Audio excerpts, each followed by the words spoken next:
The ink is barely dry on the retirement announcement from longtime Congressman Jerry Nadler, and a wild scramble is already underway to potentially replace him. First, let's talk about the location because it's political catnip. As the New York Times describes it, a coveted Democratic district that is home to billionaires, chief executives, artists, and political dynasties. One member of the Democrats' most vaunted dynasty, Jack Schlossberg, may be the buzziest possible contender, grandson of JFK and Jackie, Harvard law grad, and social media star. There's also former Congresswoman Carolyn Maloney, who lost her seat after redistricting, New York City Council member Eric Boettcher, a vocal mental health and LGBTQ advocate, and the 26-year-old who had already mounted a primary challenge to Nadler, Liam Elkind. Now, the last time there was a vacant seat in Manhattan, 15 people got into the race. So buckle up. Let's bring in Reed Galen, independent political strategist and co-founder of the Lincoln Project. Here with me in studio, Basil Smikle, an MSNBC political analyst who formerly served as the executive director of the New York State Democratic Party. So, yeah. I mean, this is for me. That's like a great moment. Super Bowl, right? The New York Times reports that potential candidates were dialing allies in the middle of the night. Quote, powerful Manhattan Democrats from the far left to the political center dutifully tested the waters. Operatives began compiling a roster of potential wild card candidates too. You know New York politics a little bit. Give us a sense of how intense this could get. Significantly. And first, let me say hats off to Jerry Nadler, because he's one of the few remaining lions of liberalism, of that old-fashioned sort of liberalism in Democratic politics.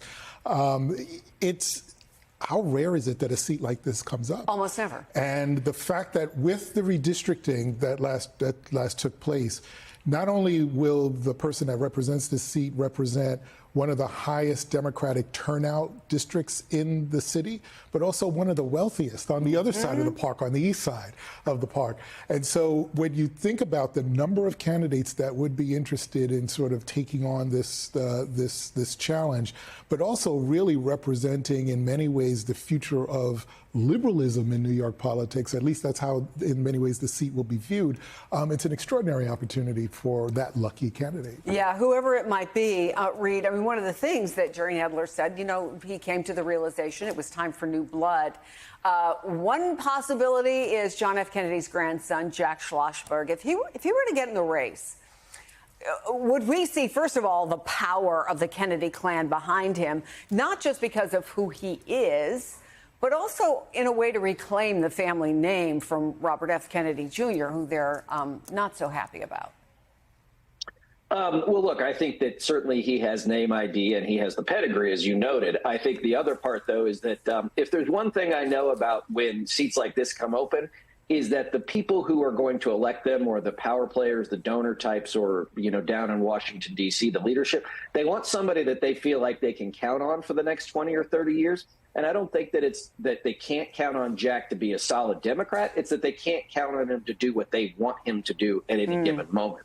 He has shown a lot of independence, which I certainly appreciate. But I think that you're going to see that the focus of this race is not going to be the similarities. Everybody in this race for the primary, which will be the general election fundamentally, is going to agree on about 90% of things. And so I think that the differentiators, who is going to be the next generation, who is going to be someone who can lead the party, again, if they're going to be around for 20 or 30 years. But I think also economics are those same donors who are so upset about Zoran Mamdani going to ensure that whoever comes from that more economically populist wing of the Democratic Party, you call it progressive, whatever, is pushed to the side so that they can get somebody who is going to be reliably more along the lines of, say, an old neoliberal type, right, a more Clinton type, a more Obama type, which might be good for them individually, but does not really represent the future, A, of the country, or B, probably the party. Speaking of the Clintons, there's another name out there from another political dynasty, Chelsea Clinton. Back in 2020, there was some thought around her. She didn't do it. She said no. She recently had given birth to her third child. But What do you think? Or maybe you're hearing buzz. Could she be in the mix, and would she be a strong candidate? Well, I think she could certainly be in the mix. She could certainly raise a lot of money. And one thing that's really important to know about this district, I talked about the high turnout on the west side of the park. That district also includes some really critical cultural institutions. Columbia University is in that district. That I believe Met Met Museum's in that district. So there are a lot of big institutions where Jackie Kennedy literally lived across the street. Yes, from that's exactly right. So, but my point there is that the person who runs is not only going to have to get right with the politics of the residents, but the politics of those major institutions in that district.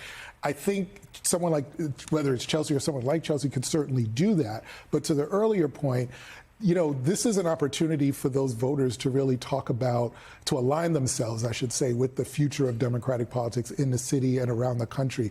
It's a very club-driven district, an old sort of machine-driven district.